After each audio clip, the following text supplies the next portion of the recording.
Hey, and welcome back to another video. Today we're going to be doing an unboxing of this Donner acoustic guitar. Donner did not send this to me, paid for it with my own money.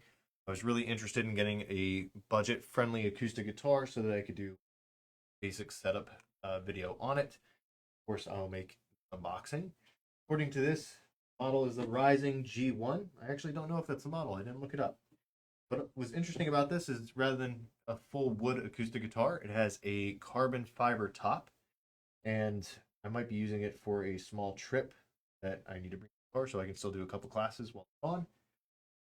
Otherwise, very interested to see how it holds up. So let's go ahead and up exactly how it came straight from Amazon. If you're interested in buying this guitar, I will leave an Amazon affiliate link down below. Affiliate links give me a small commission for any purchase you make on Amazon after you click them. Helps support this channel so I can buy more gear to review and show you guys.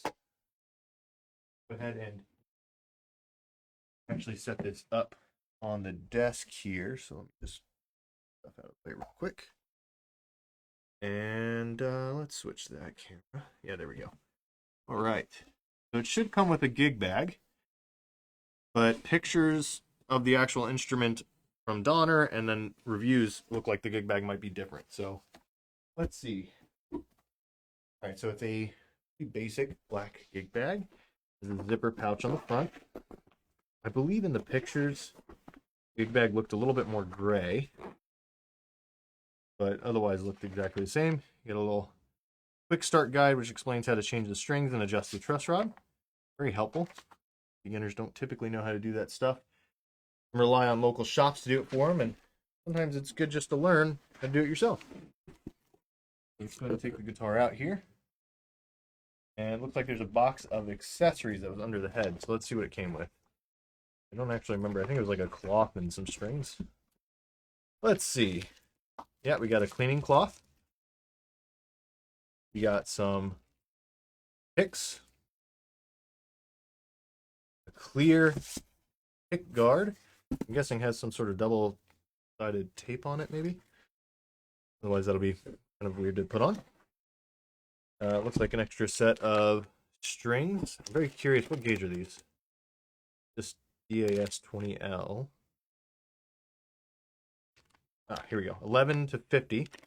So I usually go for 10 to 47 on acoustics, and that's what I tell people to use most of the time because it's just a little bit easier for beginners to play on. But those should be fine for now. We get a strap. I actually really like Donner straps rather than having the loop that you have to feed the extra piece of the strap through and pull it through. There's a little clip that opens, you pull the strap, and then you clip it back in place. So a little bit easier to use, and unfortunately you can't actually buy them from Donner, at least not from what I've seen, and it looks like that's about it. Okay, go ahead and set this to the side. Are back up here. So the bag itself feels decently padded. I wouldn't really say it's extremely well padded or anything like that, but it's good enough to protect the guitar. The guitar is a little small. For reference, a full-size acoustic guitar, and it's probably about a good 6 to 8 inches longer. Because it's a 39 guitar, which should be pretty good for traveling. Actually, out of curiosity, how compared to the Donner headless guitar? So a little bit longer than the headless guitar.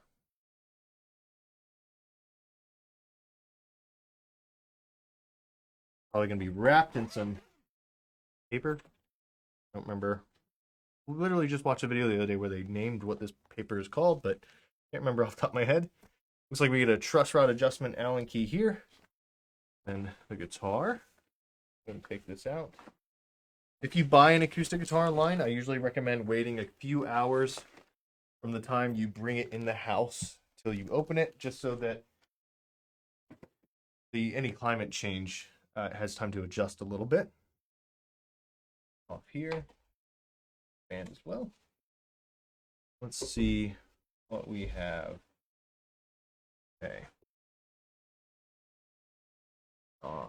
here. Let's see what we got, guys. There we are. Okay, very nice, small car. Supposed to have mahogany back and sides. Based on the grain pattern, I don't know if I would call that mahogany. It looks like it might be like a Meranti. But then the neck definitely looks like it's a much thicker material, or not thicker, but more dense grain material, which is pretty common for a neck, but it could be wood filler. I wouldn't usually use a Meranti for the neck. It's a little too soft, but it's a sort of like a mahogany. Strandberg uses it on the Bowden Essential line. That Ibanez SEW back there also uses it. It's a good body wood, but it tends to dent pretty easily. There is some, I don't know if you guys can see it, like some polishing compound or buffing compound or something on the guitar. Maybe we'll try to wipe off in a second, but go ahead and get this paper off here. You guys don't know what this is for. It's just to protect the frets from being dented by the strings in transit. Very helpful. If you ship a guitar, it's a good idea to put like a wedge of paper or even cardboard. That way you avoid any mishap. Get that out of here. And let's see. Create the moment. Got a little cutout of the sound hole. Is that it? Yeah. Okay. Just gives you like the support email and stuff. Get this off here. It shouldn't be. Oops. This is actually smaller than I expected. I don't really. I hate when manufacturers use like the inches of a guitar to measure the guitar. You play guitar, you know that doesn't really mean much. Usually when we think of a guitar, it's like, oh, is it full size, quarter, half, 3/4, whatever. That is not in tune, but that's okay. We'll tune it in a second. We have phosphor bronze strings, it looks like. I don't know if you guys can see the fret ends very clearly, but they're very nicely domed over. I wish they had done that on the headless model. And they're actually, if we look closely, they're not all the way to the edge of the fretboard either, which can cause issues where the string might slip off the fretboard a little bit. But what it actually usually helps with is just not having any of that fret sprout, which was a problem on the headless guitars I got from them. So that's nice to see, because I think it'll be addressing that issue. Truss rod cover looks like it's kind of like pressure fitted in, but I'm not 100% sure. By looking at it, that's what it looks like. Design. It's magnetic, guys. Oh my gosh. It's a magnetic truss rod cover. That's pretty cool. Not gonna lie. Can't really do anything with it while the strings are on, but okay. The sound hole is not centered with the guitar. It's up top. I don't really know. I think it'd be better if it was like up here and then they just did a solid piece of carbon fiber here, because it's still projected outwards, and if you want to hear it, be there. But to be fair, that would be good if you're playing it. If an audience wants to hear it, this is still fine.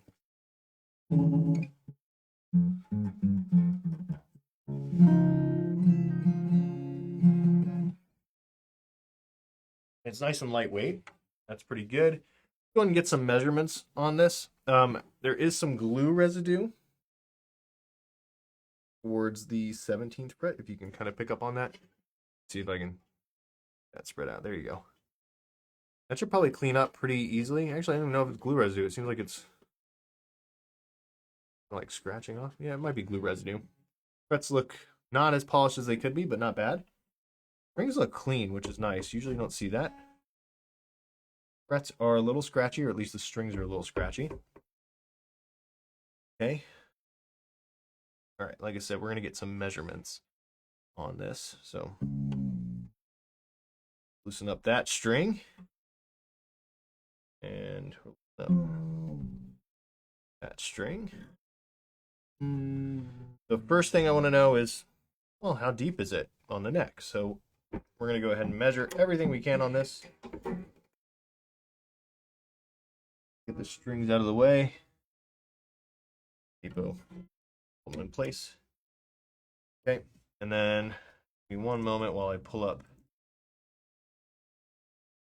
the sheet for this. So anytime I do a kind of inspection of a guitar for the first time, or like I did on the headless 2 times, I'm just going to go ahead and keep track of them with a guitar specification evaluation sheet that I made. Kind of based, I didn't really use Phil McKnight's sheet itself, but based on that idea. And then you can find that in the description below, the link to it. So here we have a brand, which is Donner. Model, let's see if that box is right. Rising G1. Oh, I wanted.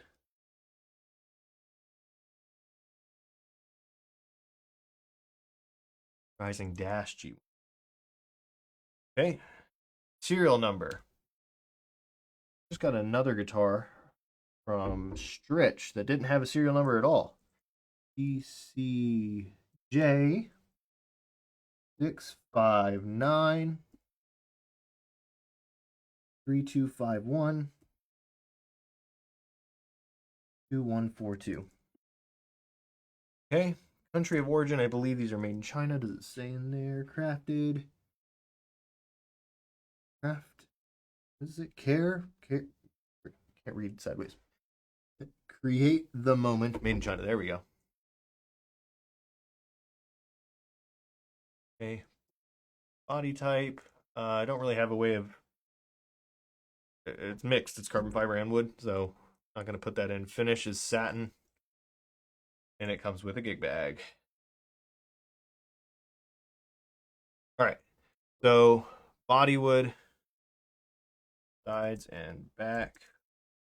Like I said, I believe it's Meranti. I will do a little bit more research, but I'm going to put that down now. Top is carbon fiber. Neck, I believe, is some sort of mahogany. Fingerboard. Fingerboard looks like it's almost perfect. I think it's a composite. I don't see any. I don't know if I would say any, but there's like looks like there's no wood grain. We're going to say composite. All right, so let's go ahead and get that measurement on the neck. This, I'm just going to use the digital caliper. One of the tools I forgot to take out before doing the video. So first I like to make sure that the caliper is at 0. I turn it on, I hit 0, and then I unlock it. Okay. And let's go ahead and see if we can switch cameras here real quick so that you guys can see as I'm measuring. There we go. I don't know if you'll be able to read this from there, but so we want to measure at the first fret. And we get about just under 20 millimeters, it looks like. 19.32, so just over 19 millimeters at the first fret. Get that sheet back up.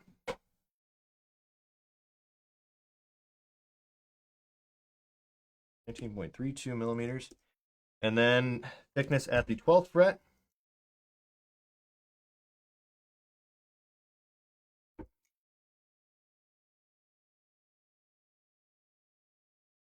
Like this is where the heel joint starts, so it's going to be pretty chunky.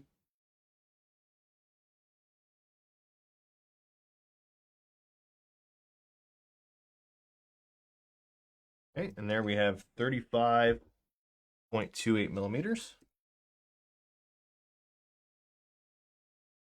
Okay, and we want to know what the nut width is. Can't actually get a good angle this way, so let's switch cameras here. We got for nut width. If I had to guess, I'd say 43 millimeters. 43.13. All right. Finding out some stuff today. 43.13 millimeters, so we would say that's like a 43. Let's see. Scale length is an interesting one. So, if I had to guess, it's a little short, right? I had to guess, I'd say it's a Gibson scale length, but it might be shorter than that. Let's see. I did have it a second ago. There we go. So this is a notch straight edge. Let me go ahead and get that top down again. Notch straight edge, so it goes around the frets. Gibson scale length on one side, Fender on the other. So I'm going to check the Gibson scale length. It's not going to be exactly correct if it is, but it looks like the Gibson scale length is fitting across there. So if I had to guess, I'd say it's a 24.75 inch scale length. I am going to measure from the nut to the first fret, right to the 12th fret, just to see if that math still makes sense. So if you don't know, nut to the 12th fret should be half of the entire scale length. So 12th fret, I'm at about 12 and a quarter. Yeah, 12 and a quarter inches. 12 and a quarter inches doubled is 24 and a half scale length, which I can also check from nut to saddle. I'm getting about 24 and 3/4. Okay, so let me double check that again, just make sure I'm not messing something up here. It's a little more than 12 and a quarter on the 12th fret. Yeah, so that makes sense. So we are at, where was it? Scale length, 24.75 inches. So Gibson style scale length, not a big deal. Tuning machines. This is where I like to figure out what the ratio on the tuning machine is. I'm going to loosen the low E string until the hole for the string is lined up with the nut. Okay, and I'm going to count how many rotations it takes on the key to get a full rotation on the peg. That's your tuning ratio. So that would be, let me actually make sure. Okay, there it is. So we have this flat. I go 1, 2, 3, 4, 5, 6, 7, 8. 8 is halfway. So I'm going to say it's a 16-to-1. If I go any further, I'll be tuning the strings, so I can't really go much further. But 16-to-1 seems pretty accurate. I can always go backwards and do it again. So there it is now. If I even it out, 1, 2, 3, 4, 5, 6, 7, 8. Yep. So 16-1. That's actually pretty good. Usually on cheaper tuners, we see somewhere between, I always say a different number, but I feel like I've seen like 12-to-1 is a pretty common one, and like maybe 15-to-1, 14-to-1. On the Stritch, it was about 14-to-1. They said it was 15, but when I measured it, it was closer to 14. 16-to-1 seems pretty good. 18-to-1 is considered like great. So bridge type, it's an acoustic guitar. There's no pickups, no switching, electronics. Let's go ahead and measure that action. But before we do that, we got to tune the guitar. So let's go ahead and do that, guys.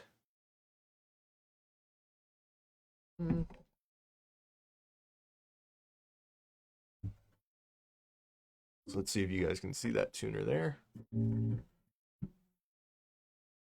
Back.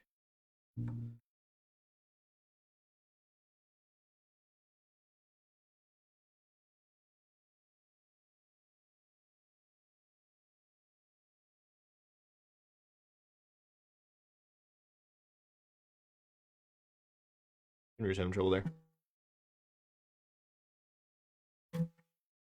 Here we got to get A now.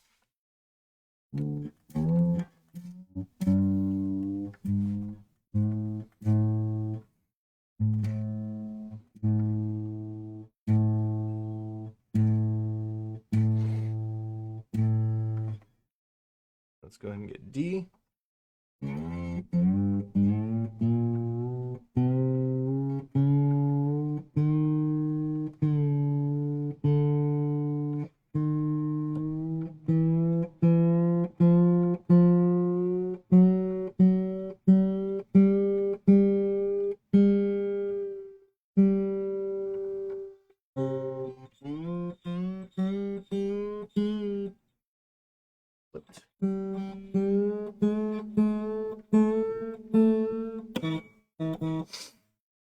What we heard there is probably the ball end of the string slipping into the groove of the peg.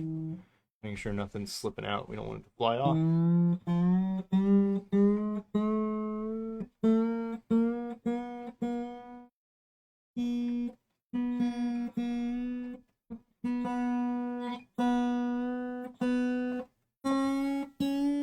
The tuners feel a little bit sticky, not awful.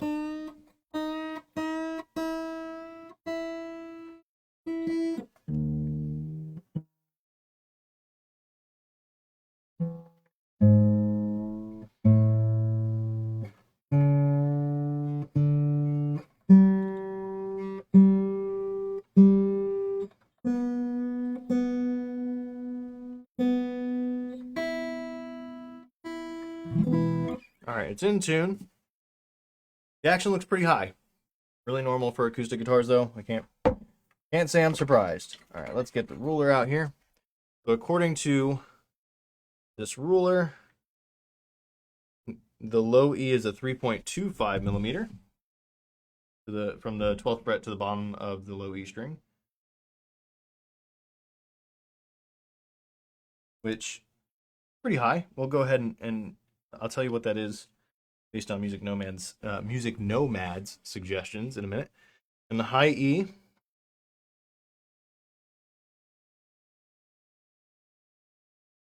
at a 2.5 millimeter, a little bit more acceptable. Still pretty high.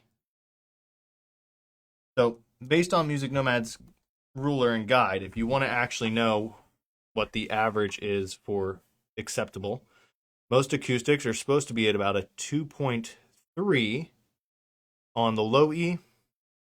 So we'll go ahead, measure that. And here on low E, I'm at a 2.75. A little high there. And on high E, I should be close to a 1.9 or 2. And if I fret the first fret here, I know you guys can't see that because of my head, but that's how you're supposed to do it according to Music Nomad's rules. I'm at about a 2.5. So that means that the guitar is high on both ends. Now, the good question is what work needs to be done to fix this? And a lot of people think, oh, it's too high, I can't play it, it's not going to work. I gotta get a different guitar. The first thing we want to check on an acoustic guitar is the neck relief. If the neck relief is if the neck is too loose and we get this like concave curve downward, the strings will be further from the frets. And a lot of times we can fix an acoustic guitar, not all the way, but most of the way, just by adjusting the truss rod. So using my straight edge, now that the guitar is in tune, go ahead and put this on here. And yeah, there's a pretty big gap all the way across. You should always check it in playing position. Sometimes I do it flat just to make sure that I can see clearly. But again, I'm going to check in playing position here. You can't see the strings. There we go. Okay. All right. So yeah, there's a pretty big gap. I'm not going to need to measure it or anything. I just know I don't want that gap. So I need to tighten the truss rod. And most guitars are kind enough to know that this is something you're going to have to do. Pretty much every guitar you get should need a truss rod adjustment through the seasons of the year. So I take this tool. I'm going to try and get this magnetic truss rod cover off real quick. There it is. It's got a little like a wedge to keep it in place. And then the magnet, it actually looks like there's a chip out where the magnet was, so they didn't do a very good job. Get that in frame. They didn't do a very good job of getting that in there securely. Well, I wouldn't say securely. They didn't do a good job of routing it so that it didn't cause an issue, but it's fine.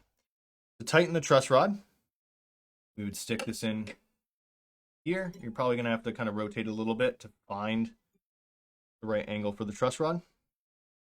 And if you ever unscrewed or screwed something, truss rods usually work the same way, righty-tighty, lefty-loosey. Some truss rods are double action, meaning if you go the opposite way, they'll go the other way.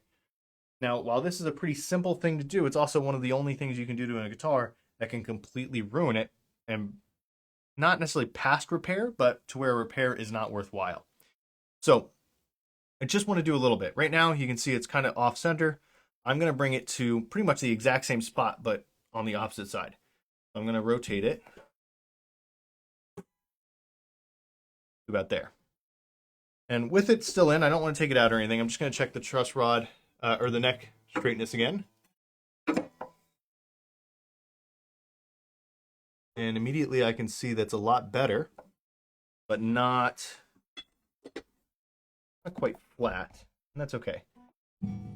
Let's go ahead and check the action again. So it was 2.5 on both strings when the first fret was fretted. Now we're at 2.5 still. High E is at 2.25. We did bring it down a little bit. I'm just going to do another small adjustment on the truss rod. Get that string out there. Go. Back in over here. So you just want to do it like a small adjustment. So I'm doing another kind of like quarter turn roughly. And let's go ahead and check out. What is that? Sitting about 2.25 now at 12th fret on low E, and high E is sitting at about a 2. So I would still say my low E is a little too tall. High E is pretty much where I would want it. It's based on Music Nomad's rulings. I would go much lower on an acoustic guitar, but that's just me. And again, if I check my straight edge, there's still a little bit of light coming through, but only through like the center of the neck of the guitar, rather than I was getting light pretty much through all of them before. Okay, that's not in playing position, so if I put it in playing position and check again, it should be roughly the same. There we go. And yeah, I'm getting a little bit of light around like 7, 8, maybe even 6 a little bit. Up until about 13. So that means the neck is not perfectly straight, but straight enough. You can always use measuring tools to do this. A lot of people use feeler gauges. You can use a pick at specific thicknesses and kind of figure out the sweet spot. Go and try putting this truss rod cover back in. How easy that is. Oh yeah, that's pretty easy. So the next thing I would want to check on is the nut. So if I can adjust the action with the truss rod, the next thing I would want to try and check out is the nut. Because if the nut is cut too high, bar chords will be a little difficult. And that's not awful. I've played guitars from name brands at this price that were impossible to bar at the first fret. So that's not bad at all. All I do for this is I press the 3rd fret, and then I just press at the 1st fret as well. And if there's any room for the string to move up and down, I feel like the nut is too tall. And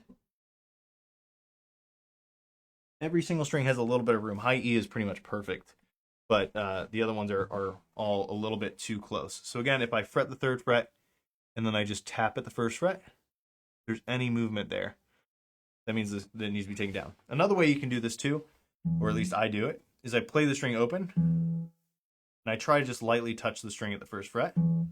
If it hammers on the note, instead of just muting it, that's usually pretty good. If it mutes it, it can go lower. This is a little bit more difficult to adjust the guitar to, because if you go too far, and usually takes a lot of material out of the nut to do that, it's going to be an issue. So just keep that in mind. The nut is cut just a little wider than the neck, so before we noticed it was just barely past 43 millimeters. If I cleaned up the edge of the nut, it probably would be 43 millimeters. So taking care of the nut would be the next step. After the nut, we would take care of the saddle. Now, the nut can be done 2 ways. Most of the time, guitar techs, luthiers will adjust the nut by the slots themselves. So they'll file down the inside of the slot where the string rests, lowering it to the desired height. The other way, a little bit trickier, but doesn't require any specialty tools. Take some sandpaper, usually like 240 grit, 180 grit, and then maybe a little bit higher grit, like 400 to clean up after.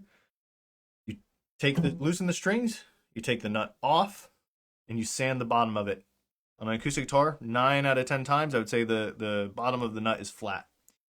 So if you sand the bottom of it, a couple mil at a time, and then put it back on, you might be able to find that sweet spot of like, okay, I didn't have to go out and buy really expensive nut files or anything. There's nothing really particularly wrong with the guitar from what I'm seeing, other than some cosmetic things. Let me go and get a rag. It feels kind of dusty, but I think the dustiness is probably going to go away as soon as all I'm going to use here is a microfiber cloth with some guitar detailer from Music Nomad. None of this stuff is sponsored. I know I use a lot of Music Nomad stuff. I just really like their products. So I'm just going to wipe down the guitar a little bit. And notice I sprayed on the rag, not on the guitar. You can totally spray on the guitar, but honestly, it's usually better just to do on the rag.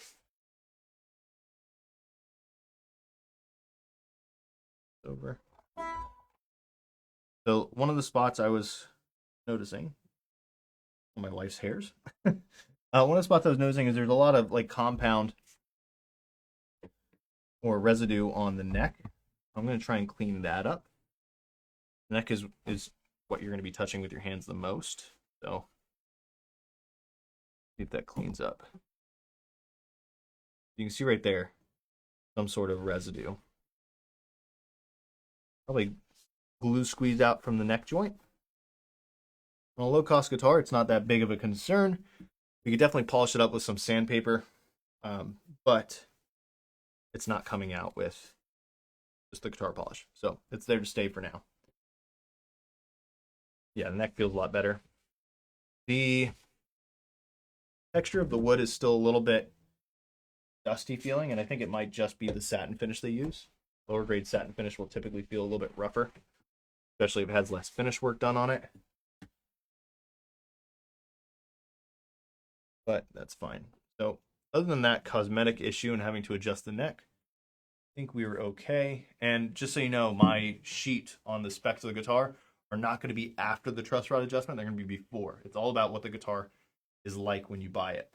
But good news is if you bought this guitar and you're a beginner, you don't need to take it somewhere expensive to get it fixed up. Like I said, there is some residue on the fretboard here. Let's see if that comes out. A quick wipe. Okay. So probably, again, some glue residue or something, but seems to have wiped most of the way out just from doing that. Frets feel a little, I said they feel a little scratchy, but honestly, I think it might be the strings. No, the frets are a little scratchy, but that can be polished out as well. That's not going to bother a beginner very much. Or at least, I don't think it would. Let's go ahead and pull the desk down so I can sit down with the guitar. And we'll get a more proper sound test out of it. So again, it's a little small, but that's fine.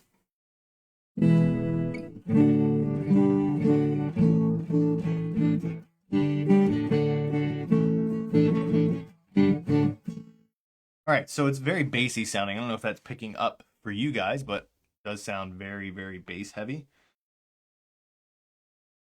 So,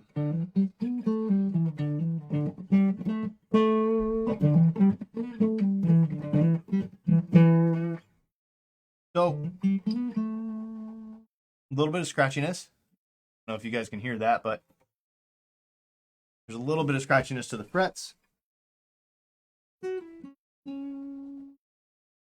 But the notes themselves sound fine. Let's go ahead and see if there's any fret buzz.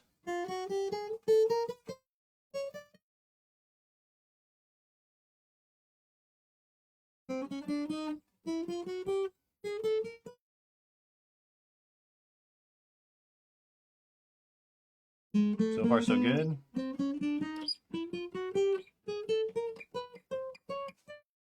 This is one of the reasons why manufacturers will use a higher action, is because you'll get less fret buzz. And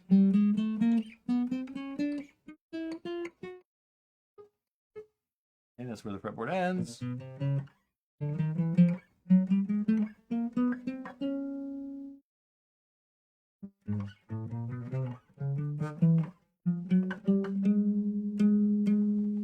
Okay, no fret buzz, that's good.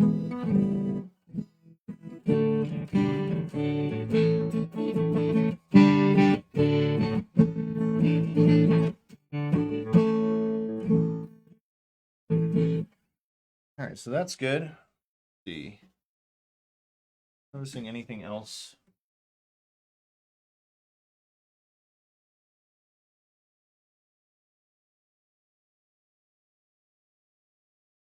Yeah, I'm not noticing anything else with the guitar that I think needs to be said. Better view of the carbon fiber top. And what I was saying about the body, I think it might be Meranti, is because when you get Meranti, you get a little bit more of those little pock marks in the grain compared to a mahogany, at least in my experience. I'm not a wood expert. Sometimes it's just from the wood filler that the mahogany smooths out a little bit better. So it just depends on manufacturing process, and that's probably one of the things they would cheap out on. It could definitely be mahogany 100%. The strings definitely look a little old and need to be changed. And I would usually, like I said, go with a slightly lighter gauge, which when I restring this guitar, I definitely will use that lighter gauge. It'll be actually the next video I do in about 10 minutes. So it'll just make the guitar a little bit easier to play without too much trouble, which is nice. So, again. Thank you so much, guys, for watching this video. If you do have any questions about this or another guitar you're interested in, feel free to leave a comment down below. I try my best to answer everybody. I think at this point I have answered pretty much every comment on all my videos so far. You can always message me through Instagram or through my website if you're interested in a free guitar lesson. You can book a free trial lesson using the link down below on my website. Like I said, if you want to order this guitar or another thing off Amazon and you want to help support the channel, just click my Amazon affiliate link below. Do so. Thank you again for watching, and I'll see you next time.